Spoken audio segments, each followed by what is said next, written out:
officials, the media fraternity, welcome to today's post-press cabinet briefing. Let me invite the chairperson of the post-cabinet briefing, Minister Dr. Mswere, to make this presentation. Honorable Minister. Thank you, Chief Secretary.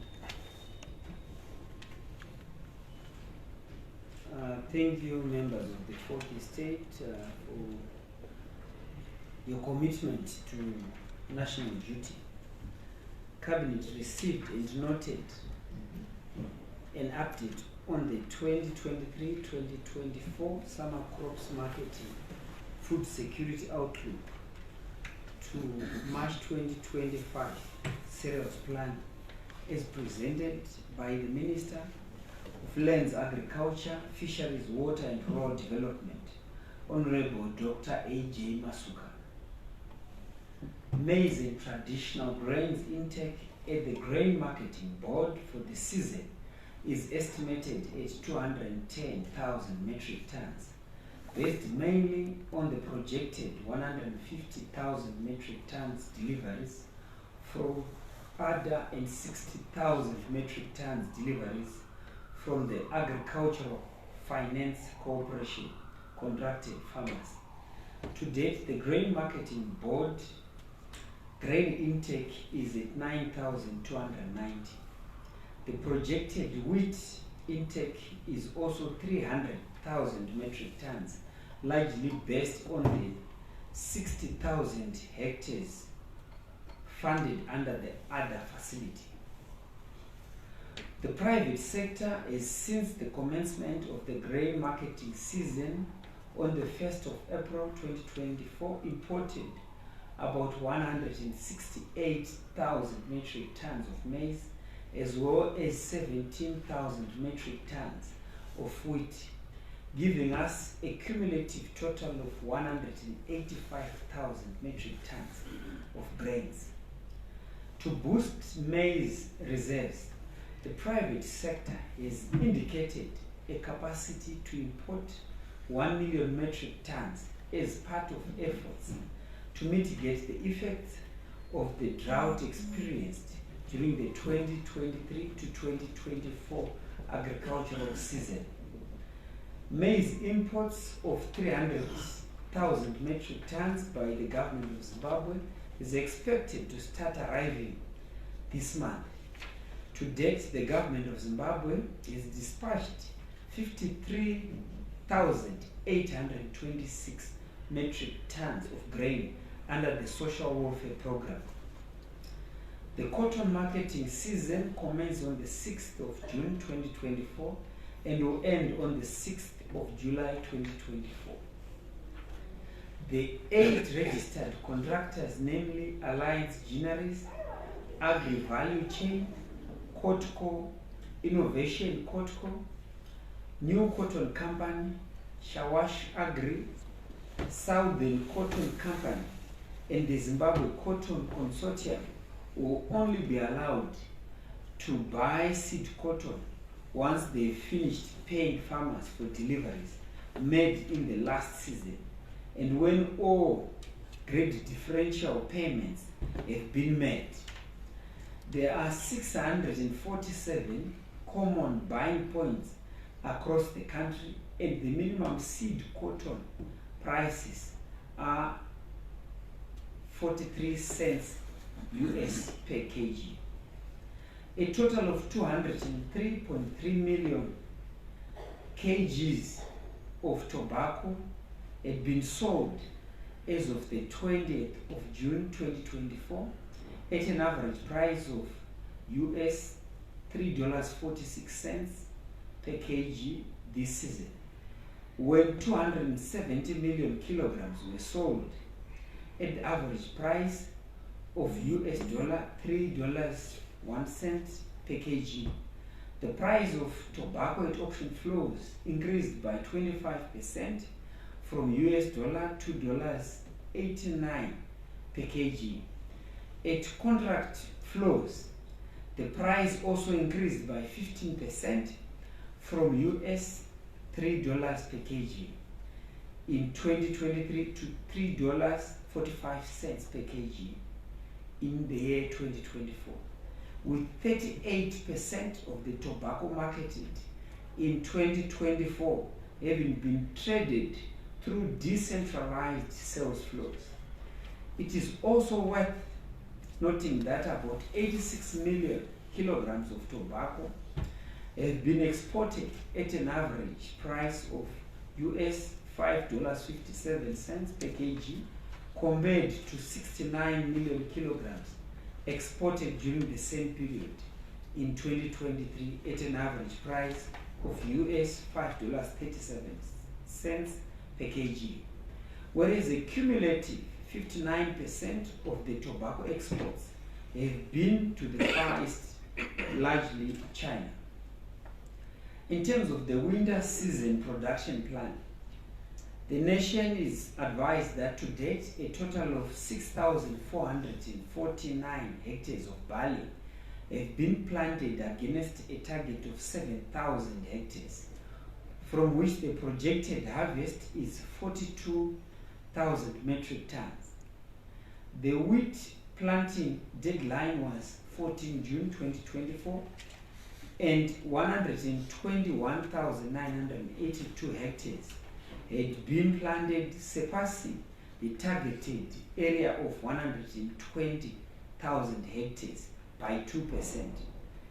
This is the highest planting season in the country in terms of the history.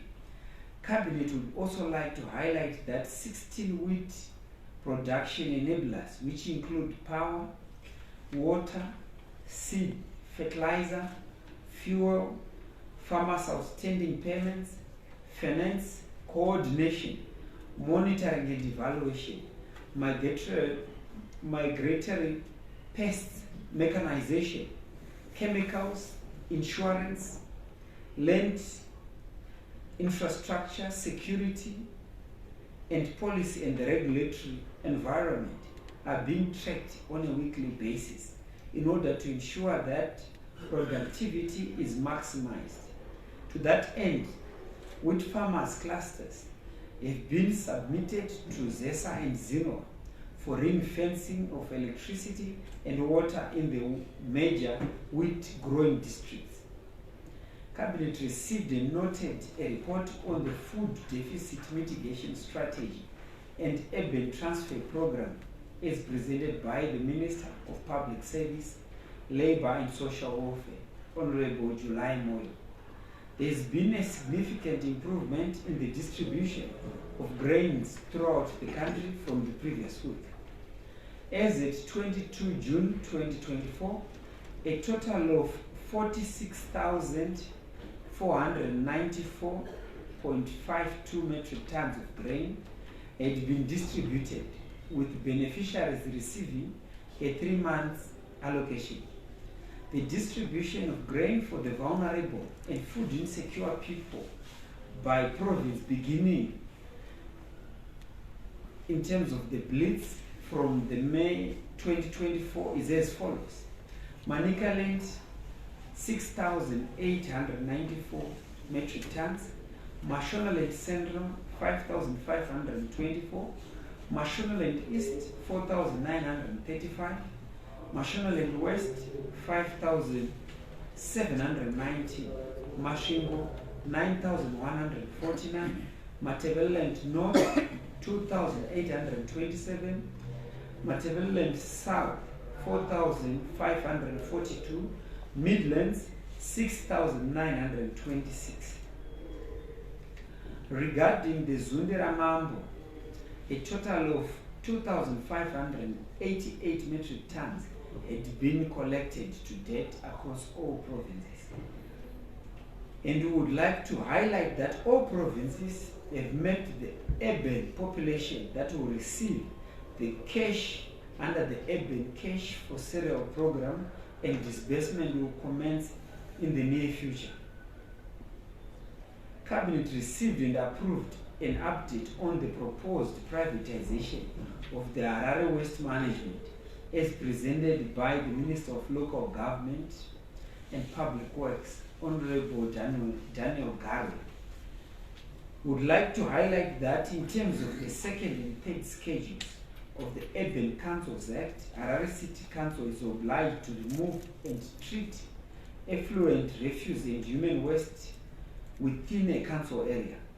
Despite the Harare City Council levying and collecting rates for the purposes of waste management and having adequate legislative provisions to support such functions and operations, it has continuously failed to provide functional systems for solid waste management, and the failure is evidenced by the existence of heaps of uncollected garbage and mushrooming illegal dump sites all over the city. The Harare City Council has also formally requested that the central government should take over the collection of solid waste management, citing the local authorities' inability to perform the mandate as expected. The Ministry of Local Government and Public Works is now working on putting in place functional systems and companies and institutions to expedite the collection of refuse. Cabinet considered and approved the 2024 Voluntary National Review Report, which was presented by the Minister of Public Service, Labour and Social Welfare. On behalf of the Honorable Vice President, Comrade KCD Mohadi, who is also the Chairman of the Cabinet Committee on Social Services and Poverty Eradication. The Voluntary National Review is a progress review of the country's implementation of the Sustainable Development Goals. The report indicates that Zimbabwe has made tremendous strides in aligning to Sustainable Development Goals within the context of global and regional frameworks. The country is guided by the Vision 2030 agenda and has a comprehensive governance and coordination framework which ensures alignment with the United Nations Sustainable Development Coordination and Cooperation Framework. Zimbabwe conducted its third voluntary national review to evaluate implementation of all the 17 Sustainable Development Goals, utilizing a whole of government and a whole of society approach. The voluntary national review also assessed children's views on 6 key SDGs that affect children in 5 select provinces. The report provides insights on poverty alleviation, education, healthcare, gender equality, and violence reduction, with recommendations thereto, stressing universal access to education and healthcare, as well as gender equality and protection. Cabinet received and noted an update on the proposed development of a floating photovoltaic power plant on Lake Kariba, as presented by the Minister of Lands, Agriculture, Fisheries, Water and Rural Development, Dr. A.J. Masuka. The current power imports range from 0 to 500 megawatts on a daily basis, costing the country so much money. The country's aspiration to become an upper middle income society requires an increased and affordable electricity model envisioned to power different sectors of the economy. The demand forecast for electricity is over 5,000 megawatts by the year 2030, and the development of new and additional power generation capacity by both the public and private sectors is very critical and important. In December 2023, an unsolicited bid was received from an energy company proposing to invest between 600 to 850 million to develop an 800 megawatts floating solar power plant on Lake Kariba in Mashonaland West Province. This complementary and contributory renewable energy project into the power generation systems is aligned to the national renewable energy policy. Cabinet wishes to advise that a grid impact assessment led to the approval of a 600 megawatts floating power plant on Lake Kariba based on the consideration for grid stability and the risk of concentration of generation at one power station in terms of location. The development of the plant will be phased to complement the Kariba South hydro power station. The first phase of 150 megawatts capacity is envisioned to be commissioned in 2025. Phase 2 of the 300 megawatts capacity and phase 3 of the 150 megawatts capacity will be implemented in 2026 and 2027 respectively. A 25-year operating lease was signed and the land survey was also completed in February 2024. The power generation license for the energy company is being processed. Zimbabwe has abundant lakes and dams which will be considered for future renewable energy investments and similar projects on these lakes and dams, as they are fully supported given that the generation of power through water-mounted solar cells is 5 to 15% more efficient than similar projects on land. Cabinet received reports on progress made in the implementation of priority projects for the first 100-day cycle of 2024 as presented by the Minister of National Housing and Social Amenities and the Minister of Environment, Climate and Wildlife. The Minister of National Housing and Social Amenities, Honorable Jemu Soda, reported progress on projects under his purview as follows. The construction of the Dzivarasekwa flats in Harare province has been completed and now awaits commissioning.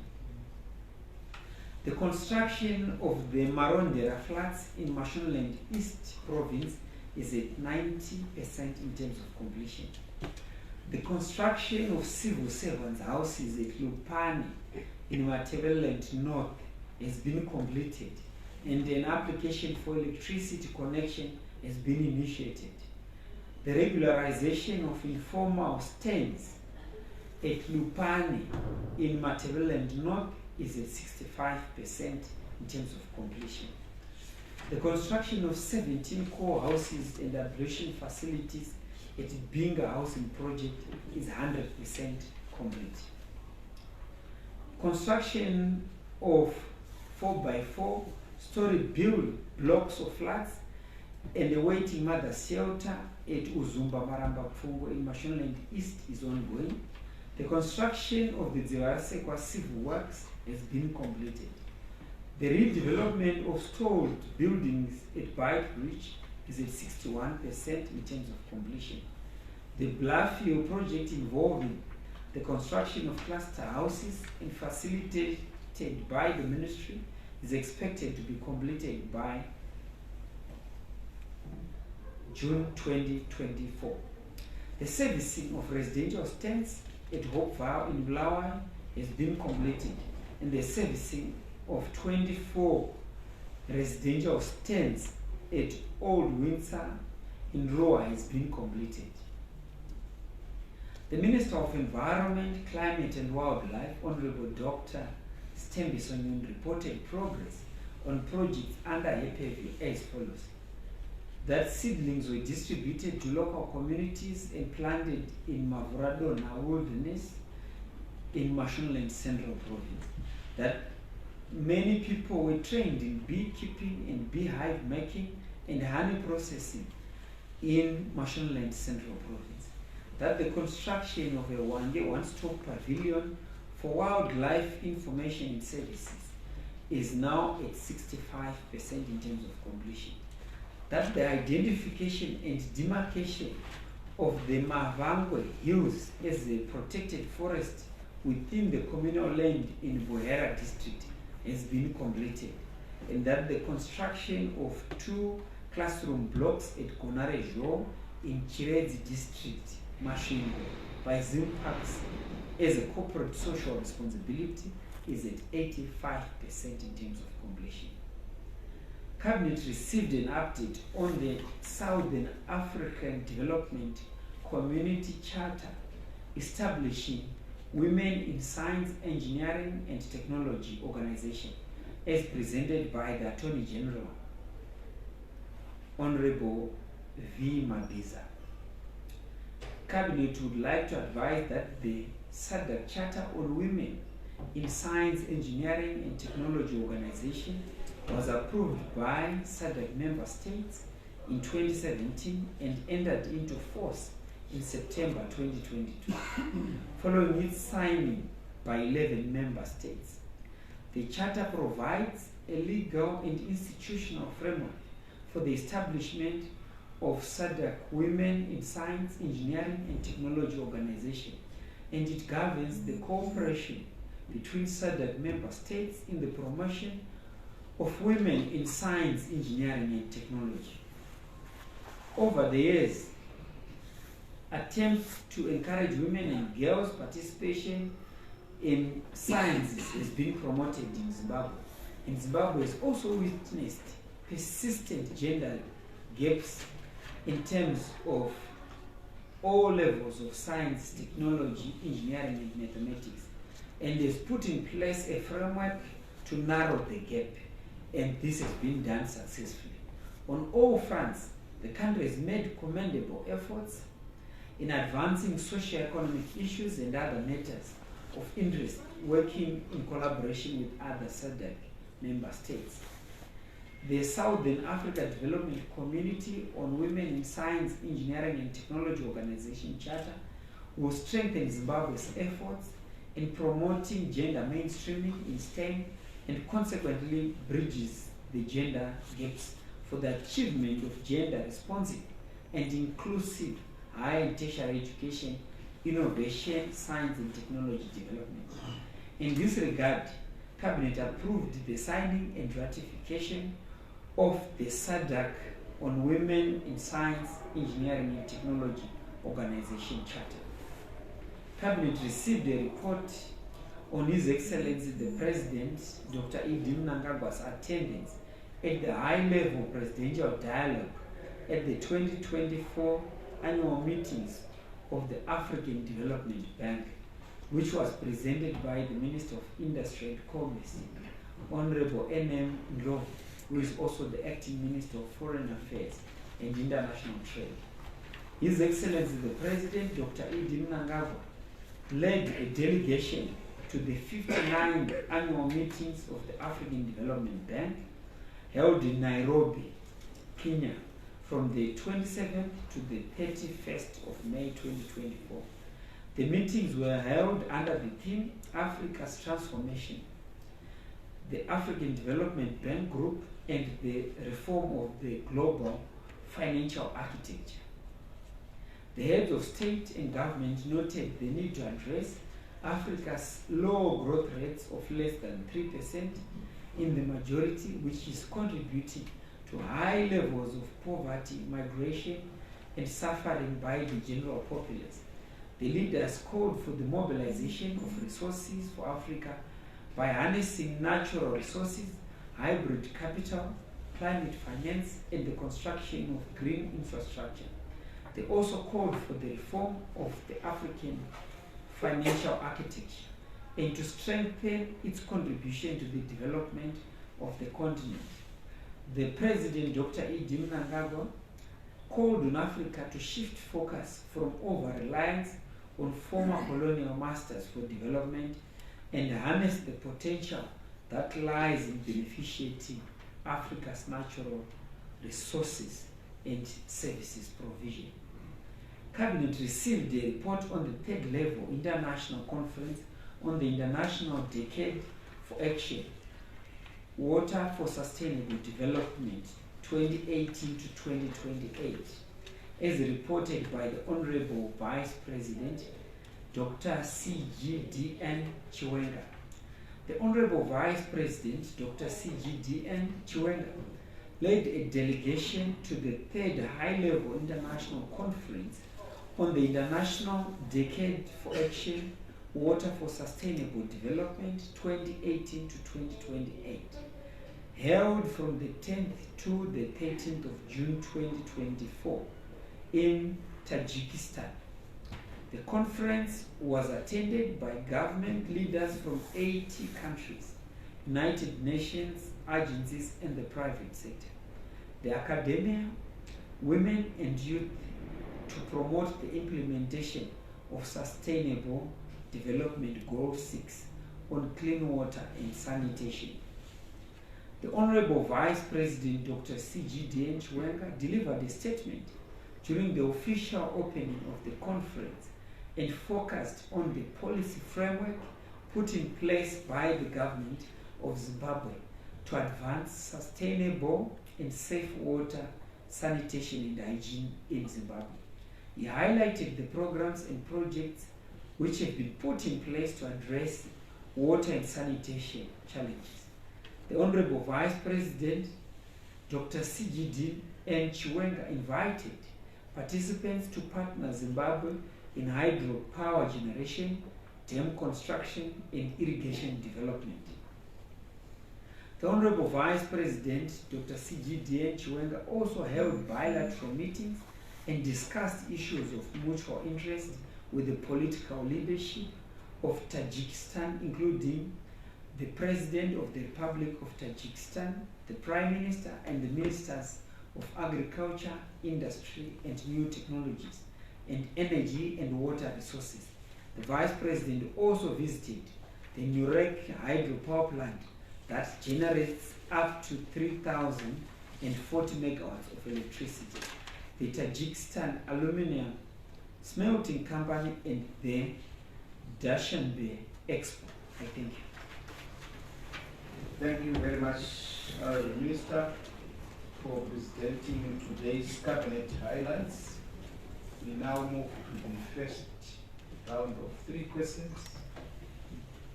After those 3 questions, we then ask honorable ministers and Attorney General to respond. Who is going to start? Yes. Thank you, Taku Chiambako from NRTV. This one goes to the Minister of Local Government, I'm sure that is right, on the issues to do with privatization of waste management. Are we not slowly making councils irrelevant? Because when you interact with them, they will tell you revenue streams such as Zinara payment of license for cars, talk about water, talk about ZESA, electricity. Some of these services once sit with the local authorities, and now we are talking about privatizing the issue of waste collection. Are we not making councils more irrelevant as we go on? Thank you. Thank you very much. The second question. Yes. Abigail Tembu from CBC. Mine is related to the Minister of Public Service. You spoke about the urban forecasting program. When is it starting, and how much is an individual or a household getting in terms of cash? Thank you very much. The third intervention.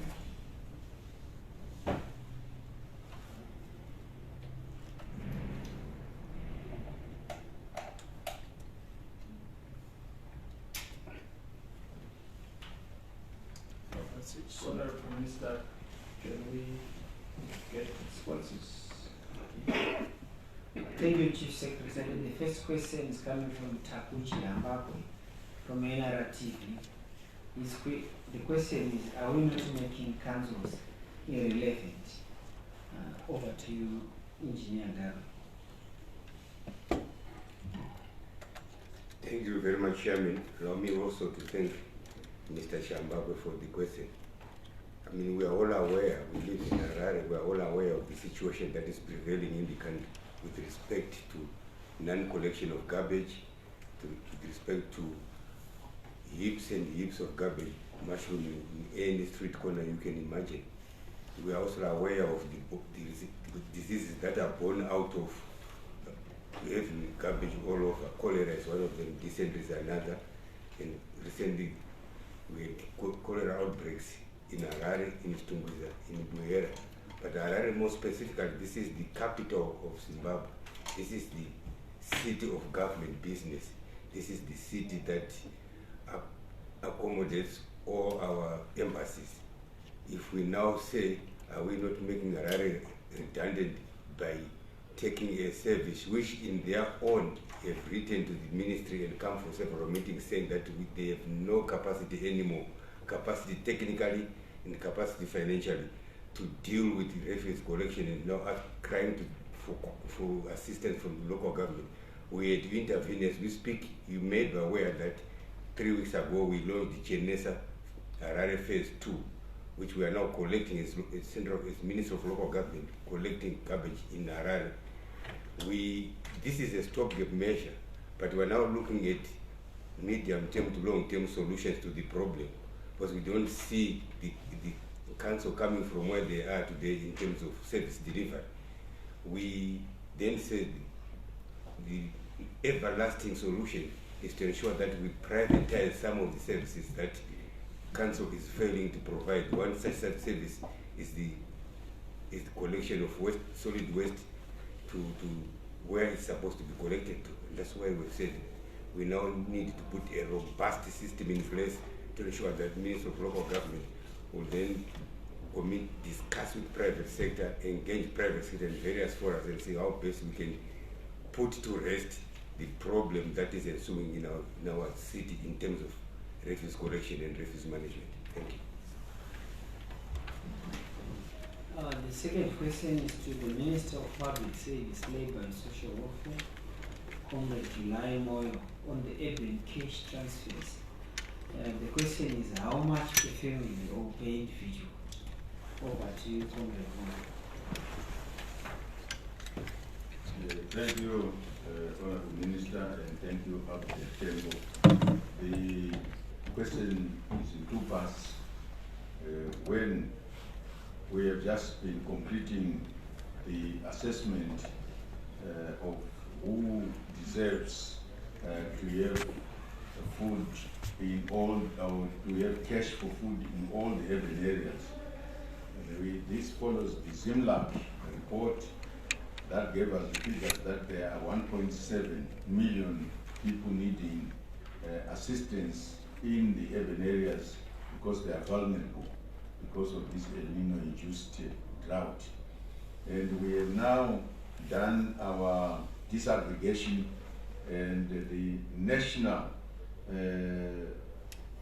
target is 35% people are vulnerable in the urban areas. But it will differ from one local authority area to another local authority area, from the lowest to the highest. The highest is going to, there are people who need assistance up to 59% of that population, and the lowest are needing 18%. So we have gone to every ward in the urban areas and given them the figures, and to then go and say, in your community, using community-based assessment, how many people and which households are you going to target? And we're giving them parameters of saying those disabled persons, they are our priority if they don't have any livelihoods from other sources of revenue. Then we have child-headed families, we have the old age, and these are our first priorities. But we have also families that are out of work for a long time and they have no other means of sustenance, so we target them. And we are using community-based assessment programs. Once this is finalized, while it is being finalized, we have requested the Ministry of Finance to allocate 190 million ZiG each month from now up to end of March, so that we can give this cash assistance to the families. This has not started now, we have been doing it, but at a lower pace than what we are going to be doing now. How much? We have said we, in the rural areas, we are giving 7.5 kgs per person. And if a household has 10 people, we give 70 point whatever in that family, kgs. So we said an 8 kg bag of mealie, what does it cost in urban areas? And we have looked at it, and we are going to give the equivalent of what it costs in the urban areas. Because it might move, we are guided by the fact that we want to give cash for a family, an individual in a family, to buy 8 kgs of mealie. And that is targeting each individual, although it will be given to a household, but each individual in a household is given their own cash. But how it is managed, obviously, it has to be managed per family. Because we are also giving young children, young people, and we don't expect that we will give them directly, but to the family. I thank you. Thank you very much, Ministers. Can we have now the last round of 3 questions? Yes. Chakutswa, freelance journalist.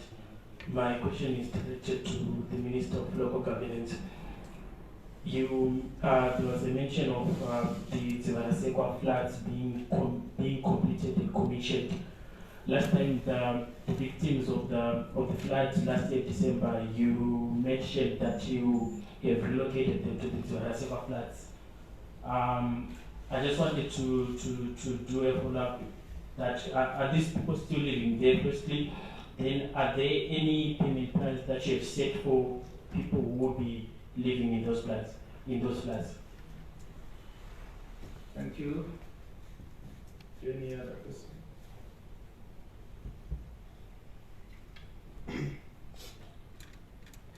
Over to you, Honorable Minister. Thank you very much, Chairman, and thank you, Takutsu.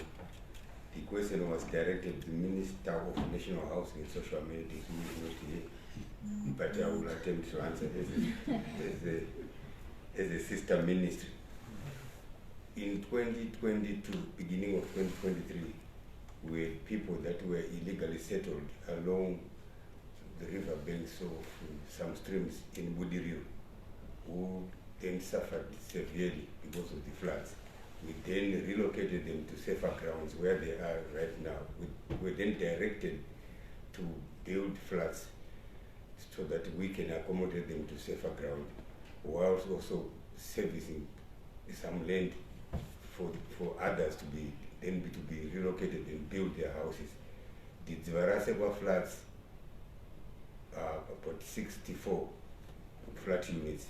The people that were affected were legitimate in that whole program were about 25 families who are, as we speak, are on a safe ground, whom we are going to be issuing with flats immediately after the commissioning is done. That is the program. Thank you. Thank you very much, Honorable Chair, Honorable Ministers, the Attorney General.